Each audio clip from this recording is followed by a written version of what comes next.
నమస్తే, welcome to Suman TV. నేను మీ విష్ణు. ప్రస్తుతంతో పాటు certified financial planner Pratyusha Reddy గారు ఉన్నారు. వారితో మాట్లాడదాం. నమస్తే మేడం. నమస్తే అండి. ప్రత్యూష్ గారు, తల్లిదండ్రులు చిన్నపిల్లలకు మరి ఎటువంటి ఫైనాన్షియల్ డిసిప్లైన్ని నేర్పించాలంటారు? అసలు ఏ వయసు నుంచి పిల్లలు కూడా ఇన్వెస్ట్మెంట్స్ కానీ సేవింగ్స్ కానీ చేయడం స్టార్ట్ చేయాలంటారు?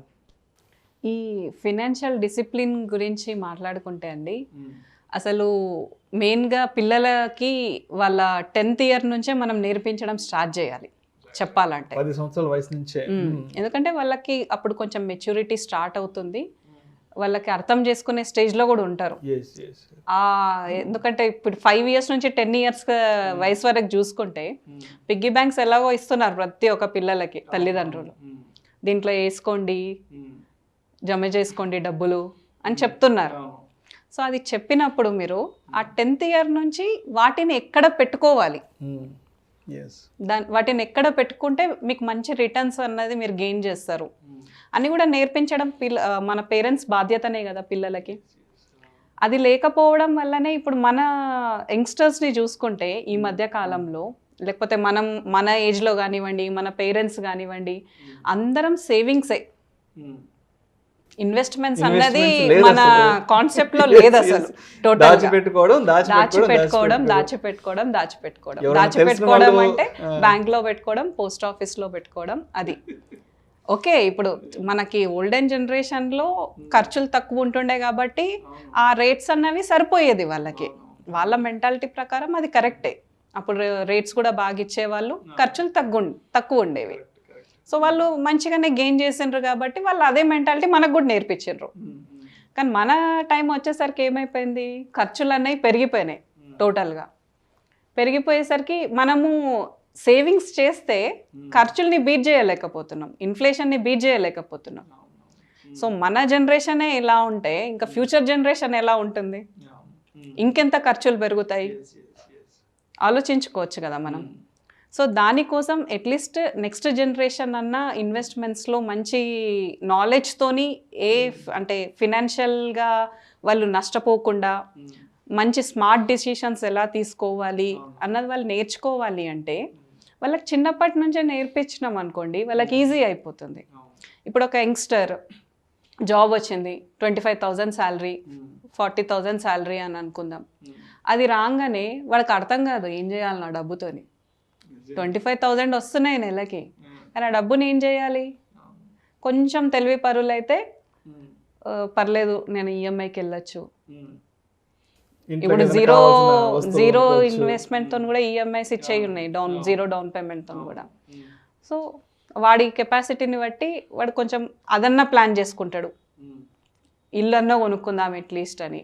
లేకపోతే కొందరు ఏంటంటే కొంచెం డబ్బులు జమ కాగానే ఒక 2-3 lakhs అట్లా జమ అయినాయి అనుకోండి, వాళ్ళ దగ్గర ఒక చిన్న ప్లాట్ ఏదన్నా వస్తుందా అని చూసుకుంటున్నారు. సో అదే థాట్లో ఉంటున్నారు. మరి అసలు ఏ ఆలోచన లేని వ్యక్తి అయితే మొత్తం వీటిని లగ్జరీస్కి దుబారా ఖర్చు చేసేస్తున్నాడు. వీకెండ్ పార్టీస్కి అయిపోతాయి, కార్ కొనుక్కుంటారు, బైక్ కొనుక్కుంటారు ఈఎంఐస్లో, గ్యాడ్జెట్స్ అంతే. యాపిల్ ఫోన్ ఉందా, యాపిల్ మ్యాక్ ఉందా, చాలు ఇంకా చూయించుకోవడం, షో పుట్టప్ ఎక్కువైపోయింది. సో దానివల్ల ఏంటి, వాళ్ళ ఒక ఫ్యామిలీ లైఫ్కి వచ్చేసరికి వాళ్ళ దగ్గర ఏ సేవింగ్స్ ఉండట్లేదు, ఏ ఇన్వెస్ట్మెంట్స్ ఉండట్లేదు. అప్పుడు వాళ్ళు స్ట్రగుల్ స్టార్ట్ చేస్తున్నారు సేవింగ్స్ అండ్ ఇన్వెస్ట్మెంట్స్కి. అదే ఇప్పుడు మీ పిల్లలకు నేర్పించిండ్రు అనుకోండి చిన్నప్పటి నుండే, వాళ్ళు ఏంటి వాళ్ళ దగ్గర నేర్చుకోవడానికి 10 years నుంచి స్టార్ట్ చేస్తే ఒక 15 years టైం ఉంటుంది వాళ్ళ దగ్గర. వాళ్ళు ఏమన్నా తప్పులు చేసినా ఏమన్నా నేర్చుకోవడానికి టైం ఉంటుంది వాళ్ళ దగ్గర. సో అదేంటి మీరు నేర్చుకుంటూ వాళ్ళకి నేర్పించే ఛాన్స్ ఉంటుంది అప్పుడు. అలా చేయడం వల్ల ఏమవుతుందంటే వాళ్ళు స్మార్ట్ డిసిషన్స్ తీసుకుంటారు, ఫినాన్షియల్గా లాస్ అవ్వరు వాళ్ళ ఫ్యూచర్లో. అండ్ ఇప్పుడు మనకి మైనర్స్కి కూడా అన్ని అకౌంట్స్ ఓపెన్ చేయొచ్చు. అకౌంట్స్ ఓపెన్ చేసే ఫెసిలిటీ ఉంది, చాలామందికి తెలియదు అది. మైనర్స్కి మ్యూచువల్ ఫండ్స్ ఓపెన్ చేయొచ్చు, మైనర్స్కి డిమాట్ అకౌంట్స్ ఓపెన్ చేయొచ్చు, అన్నీ ఓపెన్ చేయొచ్చు. సో వాళ్ళకి ఎందుకు ఓపెన్ చేయాలి, మనమే ఇన్వెస్ట్మెంట్ చేసుకుంటూ వాళ్ళకి నేర్పించచ్చు కదా అన్న ఆలోచన వస్తుంది. సో వాళ్ళకి ఎందుకు ఓపెన్ చేయాలి అని అంటే, వాళ్ళ అకౌంట్ ఓపెన్ చేస్తే ఆ డబ్బుల్ని మనం టచ్ చేయం, మనకి ఎంత అవసరం వచ్చినా అది పెద్దవాళ్ళకి పిల్లల డబ్బు కదా, పాపం వాళ్ళు ఏదో ఆశతోని వాళ్ళు జమ చేసుకుంటున్నారు ఆ డబ్బుని, మనం ఎందుకు ముట్టడం మన ఖర్చుల కోసం. ఒక ఎమోషనల్ ఫీలింగ్ ఉంటుంది దాంతో. లేకపోతే అది మీ పేరు మీద ఉన్నది అనుకోండి, మీకు ఏదైనా అవసరం వచ్చిందంటే ఓకే మ్యూచువల్ ఫండ్స్ కదా, లిక్విడిటీ ఎక్కువ ఉంది తీసేద్దాము, ఈ మళ్ళీ స్టార్ట్ చేసుకుందాం లేండి మ్యూచువల్ ఫండ్స్లో అన్న థాట్ ఉంటుంది. సో మీ పిల్లలకు నేర్పించేటప్పుడు వాళ్ళ పేరుపైనే అకౌంట్ ఓపెన్ చేసి ఇన్వెస్ట్మెంట్స్ వాళ్ళ పేరుపైనే చేస్తే వాళ్ళకి నాలెడ్జ్ వస్తుంది. ప్లస్ మనం చిన్న అమౌంట్తో చేస్తాం. అప్పుడు ఒక 100 రూపీస్ ఇండెక్స్ ఫండ్స్ అనుకోండి, 500 రూపీస్ కానివ్వండి, అలాంటి చిన్న అమౌంట్స్తో చేసినప్పుడు దాంట్లో వాళ్ళు కోల్పోతే వాళ్ళకి తెలుస్తుంది, అరే ఈ స్కీమ్ చూస్ చేసుకోవడం వల్ల, మనం రాంగ్ స్కీమ్ చూస్ చేసుకోవడం వల్ల మనం నష్టపోయాము. సో నెక్స్ట్ ఏం చేయాలి. పిల్లలు ఇప్పుడు జనరేషన్ చాలా ఫాస్ట్, యూట్యూబ్లో వీడియోస్ చూసుకొని మరీ నేర్చుకుంటారు వాళ్ళు. నెక్స్ట్ మీతోనే డిస్కస్ చేస్తారు వాళ్ళు, అరే నా డాడీ అట్లా కాదు డాడీ, నేను ఇది చూసిన, ఇది కూడా బాగుంటుందేమో ఒకసారి ఆలోచించండి. ఆల్మోస్ట్ పిల్లలు ఇప్పుడు పెద్దలు చెప్పేస్తున్నారు. సో అలాంటి థాట్ కూడా వాళ్ళకి క్రియేట్ అవుతుంది, వాళ్ళు చూడడం స్టార్ట్ చేస్తారు, వాళ్ళకి కూడా ఇంట్రెస్ట్ వస్తుంది డబ్బు పైన. సో అదేమవుతుందంటే వాళ్ళు మంచి ఇన్వెస్టింగ్ ఆప్షన్స్ని మనకే చెప్తారు, ఇంకా ఉల్టా మనకు తెలియని మంచి ఇన్వెస్ట్మెంట్ ఆప్షన్స్ మనం పిల్లల దగ్గర నుంచి నేర్చుకోవచ్చు. అండ్ ఇప్పుడు చూసుకుంటే ఇప్పుడు ఒక వ్యక్తి 10 years నుంచి స్టార్ట్ చేసి, ఇప్పుడు మన ఇండియాలో 60 years రిటైర్మెంట్ ఏజ్, ప్రతి ఒక్కరు 60 yearsకి ఫిక్స్ అయి ఉంటారు రిటైర్మెంట్ ఏజ్ అంటే. మామూలుగా అతను 10 years నుంచి 60th year వరకు ఒక 500 రూపీసే, ఎక్కువ కూడా కాదు, total life long retirement life వరకు జస్ట్ ఒక 500 రూపీస్ ఇన్వెస్ట్మెంట్ చేస్తే మనకి మ్యూచువల్ ఫండ్స్లో సేఫెస్ట్ రిటర్న్స్ 12%తో క్యాల్కులేట్ చేసుకున్నా కానీ he can accumulate 74 crores.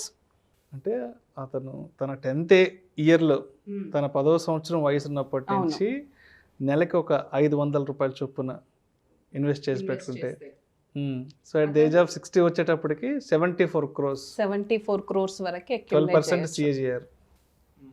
74 crores వరకు అక్యుములేట్ చేసుకోవచ్చు. అది ఈటీఎఫ్స్లో పెట్టుకున్నాడు అనుకోండి, ఇంకెక్కువ వస్తుంది అక్కడ. ఎందుకంటే మనకి ఈటీఎఫ్స్ ఇంకెక్కువ రిటర్న్స్ ఇస్తాయి. మ్యూచువల్ ఫండ్స్లో మనం మామూలుగా రిస్క్ ఫ్రీ రిటర్న్ అని చెప్పేసి 12% అని చెప్తాము, కానీ మనకు లాంగ్ టర్మ్లో మ్యూచువల్ ఫండ్స్ అనేవి 20 to 22% రిటర్న్స్ ఇచ్చినవి మనం చూసాం హిస్టారిక్గా. సో మినిమల్గా ఇంత పెట్టుకున్నా కానీ వాళ్ళంతా గెయిన్ చేసినప్పుడు, సో వాడు థింక్ చేస్తాడు కదా ఒకసారి, వాడి దగ్గర ఒకసారి జాబ్ స్టార్ట్ అయినప్పుడు వాడి ప్లానింగ్ అన్నది ప్రాపర్గా ఉంటుంది.